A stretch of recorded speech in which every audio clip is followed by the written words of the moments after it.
Welcome back to If Your Therapist Knew, where research meets relationship. This is episode 3 of our 4-part series on female autism and therapy. Today, we go deeper into some of the most clinically challenging territory in this work, because the women who finally make it into a therapist's office are rarely presenting with a clean, singular diagnostic picture. They're arriving with decades of accumulated distress, a history of incorrect labels, and an internal landscape that is layered, complex, and often profoundly misunderstood. This episode is about that complexity. We will untangle the diagnostic overlap between autism and complex PTSD. We will explore what happens when autism and ADHD co-occur. We'll examine rejection sensitivity, not as a personality quirk, but as a nervous system event rooted in a lifetime of social pain. And we'll make a distinction that is, in the most literal sense, clinically urgent. The difference between depression and autistic burnout, and why getting that wrong can cause serious harm. This is detailed, research-grounded territory. Imagine a woman sitting across from you in your office. She presents with emotional dysregulation, interpersonal difficulties, a negative sense of self, and a history of chronic social trauma. She's been diagnosed at various points with generalized anxiety disorder, treatment-resistant depression, or possibly even a personality disorder. None of these diagnoses have explained the root of her distress, and none of the corresponding treatments have provided lasting relief. What you may be looking at is autism. What you may also be looking at is complex PTSD. And current research is clear. Distinguishing between the two is one of the most difficult challenges in modern assessment because on the surface, they can look nearly identical. Researchers call this the overlap trap. Both autism and CPTSD feature emotional dysregulation, chronic difficulties with relationships and trust, persistent negative self-perception, and a nervous system that is organized around threat. The clinical presentations overlap substantially, and when a clinician doesn't know to look for autism, the trauma response gets labeled, treated, and retreated without ever addressing the underlying neurology. Conversely, when autism is identified but CPTSD is missed, the client continues to mask through her own therapy because the trauma driving her distress remains invisible and unnamed. The primary clinical tool for navigating this overlap is chronological mapping. Autism is a lifelong neurodevelopmental condition. Its foundational signs are typically present very early, often observable between 6 and 12 months of age in developmental history. CPTSD, by definition, has an onset following prolonged or repeated traumatic events. These timelines are different, and carefully mapping the developmental history alongside the specific trauma timeline is the only way to begin untangling what belongs to each. But where newer clinicians need to pay close attention, autistic individuals absolutely can and do experience flashbacks, but often to what researchers call atypical trauma. In CPTSD, flashbacks are typically linked to events like violence, abuse, or neglect. An autistic person, however, may experience a visceral, full-body flashback to a severe social mistake made a decade ago, or to a moment of intense sensory overload in a crowded space. Because of their unique subjective threat perception, the nervous system processed that event as genuinely life-threatening and encoded it accordingly. The brain logs a social humiliation with the same physiological severity as a physical assault. This is not an overreaction, it is a nervous system doing exactly what it was shaped to do. Similarly, both groups may engage in repetitive movements, but with different underlying mechanisms. Stimming in autism is neurologically based, typically present from early childhood, and serves a regulatory function.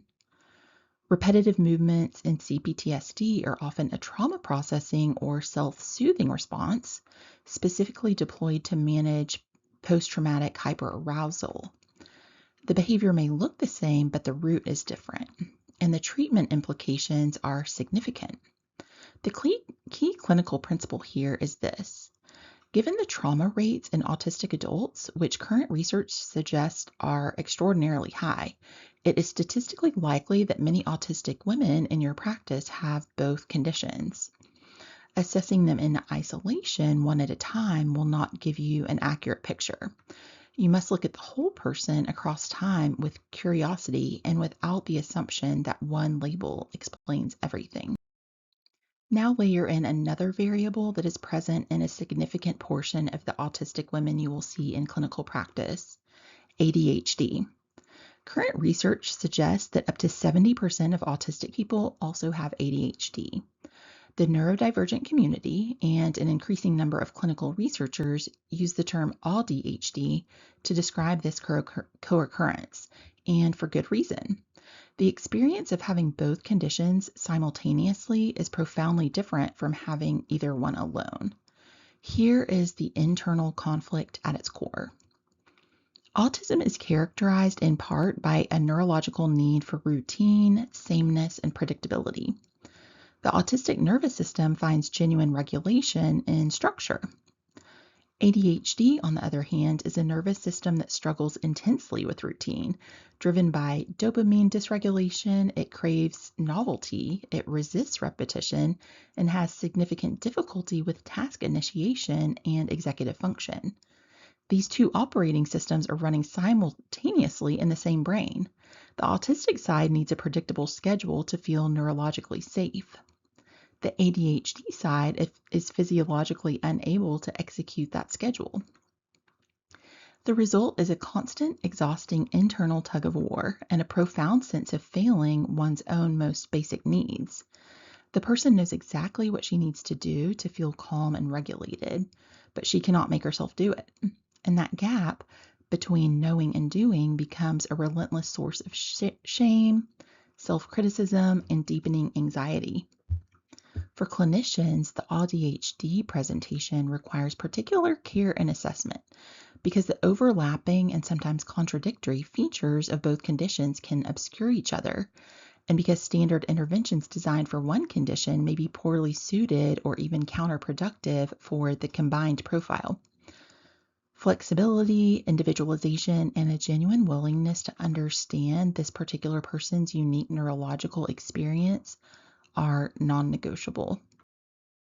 When the internal conflict of AuDHD meets the accumulated weight of a lifetime of social friction, one of the most painful and clinically under-recognized experiences in this population emerges: rejection sensitivity, which is often called rejection sensitivity dysphoria, or RSD. Clinical research refers to it more broadly as rejection sensitivity, and it's important to convey what this actually is. For autistic and AuDHD women, anticipating or perceiving social rejection does not produce ordinary disappointment. It produces an overwhelming full-body nervous system event.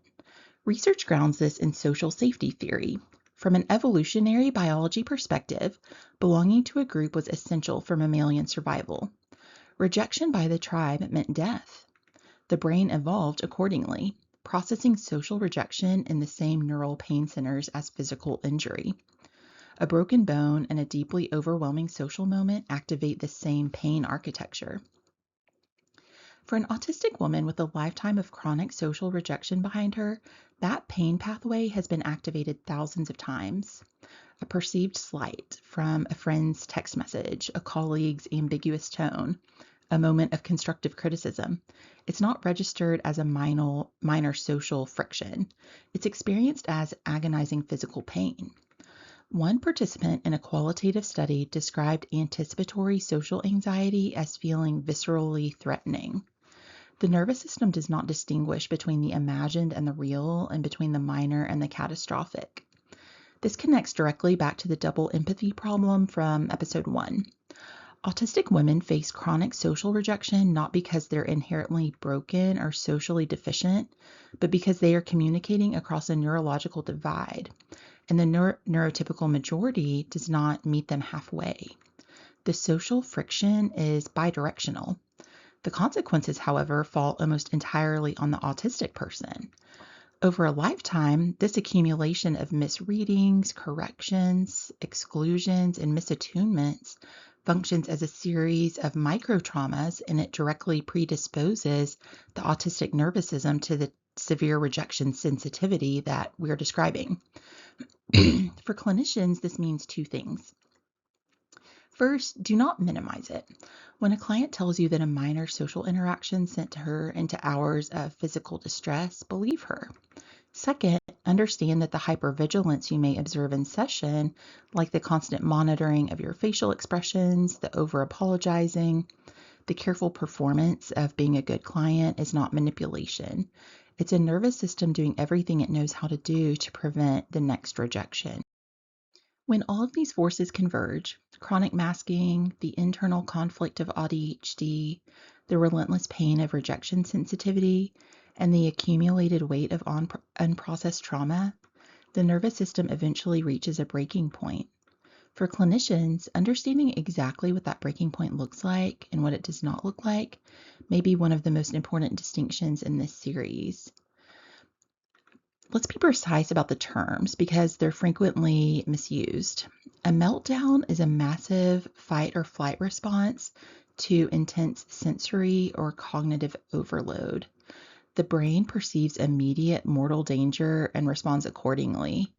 So externally, this may look like shouting, intense crying, repetitive behavior, or in some cases, self-injury. It's an outward explosive release of accumulated nervous system pressure. It's acute. Once the trigger is removed and the person has time to regulate, they typically recover. A shutdown is the opposite response to a similar level of overload, a freeze reaction rather than a flight one. The person may withdraw, become nonverbal, stare blankly, or lose the ability to respond to others. It's internalized and muted. Like a meltdown, it's an acute response, and with time and reduced demand, the person recovers. Autistic burnout is categorically different from both.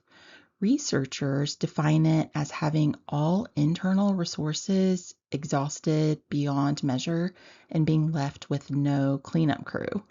It's not acute. It is a long-term systemic collapse characterized by three core features: chronic pervasive exhaustion, a literal loss of previously held functional skills, and a drastically reduced tolerance to sensory input. That second feature, skill loss, is the clinical red flag. A woman in autistic burnout may suddenly be unable to cook for herself, manage her finances, speak fluently in conversations, or maintain basic hygiene. These are not things she has lost interest in, they are things she's no longer physiologically capable of. And this is precisely where the most dangerous clinical misdiagnosis occurs. Autistic burnout is almost universally mistaken for clinical depression. On the surface, the presentations overlap significantly: low energy, withdrawal, reduced functioning, emotional flatness. But the underlying mechanism is entirely different, and the treatment implications of getting this wrong are serious. In depression, the defining feature is often anhedonia, a loss of interest or motivation in things that once brought pleasure. The person doesn't want to do the things they used to love. In autistic burnout, the motivation is frequently still very much present. The person desperately wants to engage with her interests, connect with people she cares about, and return to her life. But the physiological and cognitive capacity simply is not there. The internal battery is at absolute zero. The standard treatment protocol for clinical depression often includes behavioral activation, encouraging the patient to increase activity, socialize, exercise, and push through. For a genuinely depressed patient, this can be genuinely therapeutic.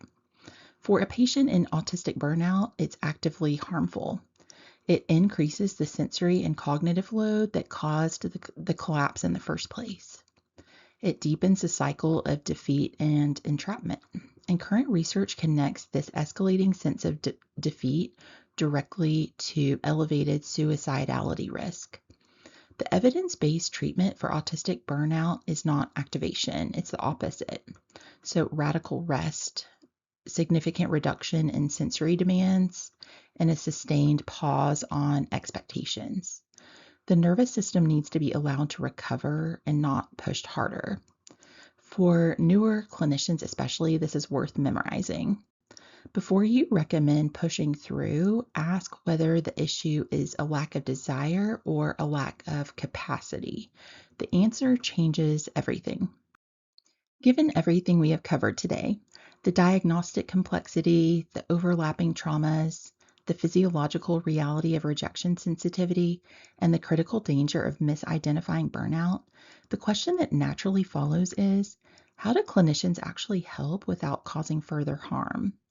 The answer lies in a framework we've been building across all 3 episodes: neurodiversity-affirming care. And at its center is a simple but radical reorientation. The goal is not to reduce autistic traits.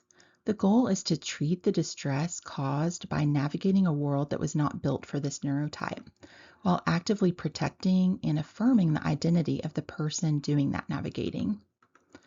Several evidence-based modalities can be genuinely effective for the comorbidities that accompany autism, the anxiety, the depression, the CPTSD, but they require thoughtful adaptation to be accessible and avoid psychological harm. The key is validating that these experiences constitute real trauma, worthy of real treatment before any processing begins. The concept that should guide outcome measurement is social validity, whether the goals, methods, and outcomes of the therapy are genuinely relevant and valuable to the specific individual in the room. This means the autistic woman defines what a good outcome looks like, not a normative standard, not a clinician's assumption, but her values, her priorities, her definition of a life worth living. And clinicians must remain vigilant about epistemic injustice in their own practice. The historical exclusion of autistic voices from the research and clinical frameworks that govern their care is not an abstract academic concern. It shows up in session every time a clinician prioritizes their own interpretation of a client's behavior over the client's own account of her experience. Relational honesty, the willingness to keep learning and to hold the client's lived reality as the primary source of clinical truth, is the work. Let's take a moment to gather the threads of what we've covered today. We began with the overlap trap, the ways in which autism and CPTSD can look nearly identical on the surface. We explored the AuDHD experience. We examined rejection sensitivity, not as emotional fragility, but as a nervous system event shaped by evolutionary biology and a lifetime of social pain. And we made the clinically critical distinction between depression and autistic burnout, with a clear warning about the harm caused by misidentification. Throughout all of it, one theme has remained constant. These are not signs of a broken person. They are the entirely predictable consequences of a neurodivergent nervous system navigating a world that was not designed for it, without accurate diagnosis, without appropriate support, and often without even the language to understand her own experience. The complexity we have described today is real, the stakes are high, and the most important clinical tool you bring into the room is not a modality or a manual. It's the willingness to stay curious, to resist premature conclusions, and to treat the person in front of you as the primary expert on her own life. In episode 4, we'll bring this series to a close by exploring the layers of complexity that make this population uniquely challenging and uniquely rewarding to work with, including the path toward identity, community, and a life that no longer requires the mask. Please join me next time for the last episode in this series. Thank you for joining me for this episode of If Your Therapist Knew, where research meets relationship.